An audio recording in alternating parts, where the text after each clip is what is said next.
भक्तों, हरे कृष्णा। आज हम सुनाने जा रहे हैं गीता प्रेस गोरखपुर कल्याण से प्रकाशित सच्ची कथाएं। कथा का शीर्षक है कृपानुभूति। ब्रज का वह गाड़ीवान। कथा का शीर्षक है ब्रज का वह गाड़ीवान। भक्तों, ये बिल्कुल सत्य कथाएं हैं, सबके अनुभव की कथाएं, आस्था विश्वास की कथाएं हैं। कृपया हमारे चैनल को सब्सक्राइब जरूर करें ताकि हम बहुत अच्छी सुंदर सी सत्य सी कथाएं आप सबको सुना सकें। ये जिन्होंने लिख के भेजा है वो लिख रहे हैं कि मैं रिटायर्ड बैंक प्रबंधक हूँ और इस समय मेरी आयु 73 यानी 73 वर्ष की है। घटना का जो घटी है उस समय की है 1967 यानी 1967 ईस्वी की है, जब मैं कक्षा 9 का विद्यार्थी था। उम्र मेरी 14 वर्ष थी।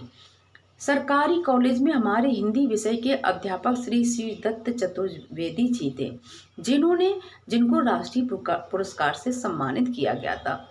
हिंदी की कथा में सूरदास पद के पदों में कृष्ण का गोकुल से मथुरा जाने का भावार्थ समझाते हुए इतने भाव विभोर हो जाते थे कि हमारे मस्तिष्क में कृष्ण एवं मथुरा गोकुल के दृश्य दृष्टिगत होने लगते थे। मतलब कहने का मतलब वो जो प्रोफेसर थे इतना अच्छा पढ़ाते थे कि जब वो मथुरा और गोकुल का वर्णन करते थे, जैसा कि उनके हिंदी के पाठ में था, तो सब विद्यार्थियों के मन में मथुरा वृंदावन दिखाई देने लगता था।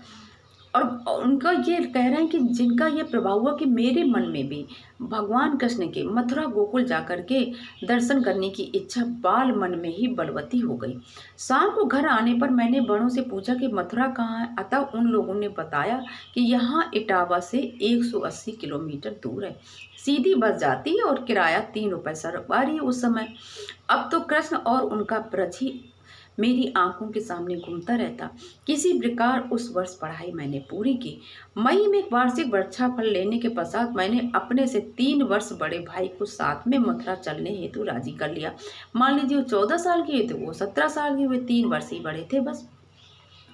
परंतु घर वालों ने उम्र कम होने के कारण जाने से मना कर दिया कि अकेले नहीं भेजेंगे। पर बाद में हमारी हट के कारण हमारे ताऊ जी राजी हो गए। पहले सब लोग ज्वाइंट फैमिली संयुक्त परिवार में रहते थे, तो जैसे उनके पिताजी ने मना किया तो ताऊ जी यानी बड़े भाई हो गए, तो उन्होंने कहा नहीं जाने दो, तो फिर तैयारी हो गई। और चलते समय हमें 10-10 रुपए भी दिए। हम लोगों के पास 5-5 रुपए पहले ही से थे। मथुरा पहुंचकर एक दिन मथुरा घूमा, रात्रि विश्राम एक निःशुल्क धर्मशाला में जमीन पर लेट कर किया। दूसरे दिन गोकुल जाने हेतु धर्मशाला के प्रबंधक ने बताया कि कच्ची सड़क होकर तांगा जाता है, जो काफी घूम कर जाता है। तुम लोग लड़कियों कदम वन होकर सीधे पैदल निकल जाओ, ज्यादा दूर नहीं है। हम दोनों भाई कदम वन होकर पैदल जा रहे थे। हमारी निगाहें जमीन पर न होकर कदम के वृक्षों पर थी, क्योंकि जहाँ पे जैसे वृंदावन में जो पेड़ है वो मतलब जैसे हम लोगों के यहाँ पे पेड़ है तो वो सीधे खड़े होते, लेकिन आप जब ब्रज में जाएंगे तो वहाँ के पेड़ ऐसे झुके हुए हैं। भागवत में भागवताचार्य जी जो हमारे जो सुनाते थे वो कहते थे कि वो पेड़ झुक झुक के ऐसे लगता है कि किसी का इंतजार कर रहे हैं कि हाँ कोई आ रहा। तो पेड़ों की ये तो वो सब लोग ऐसे ऊपर मतलब पेड़ देखते हुए चले जा रहे थे कि कहीं पेड़ों में पीले वस्त्रों में कृष्ण किसी डाल पर बैठे हो, परंतु ऐसा नहीं हुआ। लगभग 4-5 किलोमीटर पैदल चलने के पश्चात यमुना नदी आ गई, परंतु यमुना में पानी इतना अधिक था कि उसे पैदल पार कर गोकुल पहुंचना असंभव था। कहने की यमुना नदी में पानी बहुत ज्यादा था। एक स्थानीय व्यक्ति ने बताया कि आप लोग गलत आ गए हो, यहाँ से 1 किलोमीटर दूर यमुना का किनारे घाट है, वहां से जाओ, वहां पानी कम है, पैदल निकल जाओगे। मई का महीना और पैदल चलने की थकान। यमुना की जल पीकर एक कदम की छांव में बैठ गए। लगभग 5 मिनट बाद बैलों के गले में बंधे घुंघरुओं जैसी आवाज सुनाई दी। कुछ ही क्षण में एक बैलगाड़ी आकर पास में रुकी। गाड़ीवान ने पूछा कहाँ जाना है भैया? मैंने कहा गोकुल जाना है, यमुना पार करनी है। गाड़ीवान बोला गाड़ी में बैठो। हम दोनों भाई गाड़ी में बैठकर यमुना पार हो गए। गाड़ी से उतरकर गोकुल के मंदिरों की ओर चल दिए।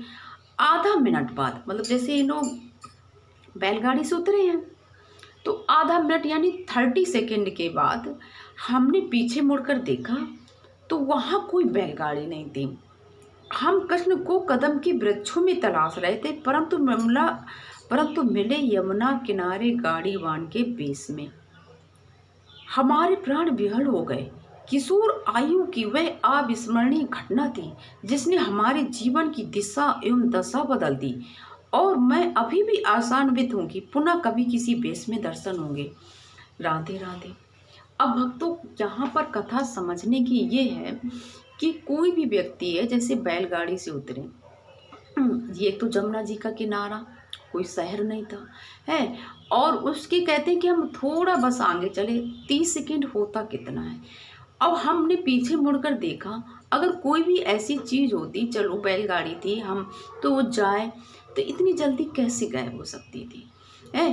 तो ये वो लिख रहे हैं भैया कि ये, और हम लोगों को भी समझना चाहिए कि ये गाड़ीवान ये कोई नहीं थे, ये भगवान श्री कृष्ण ही थे। ऐसे भगवान, अगर हम लोगों की श्रद्धा होती है, विश्वास होता है, तो एक बात हमेशा याद रखिए कि भगवान जरूर आते हैं, जरूर आते हैं और हमें दर्शन देते हैं। जय श्री कृष्ण।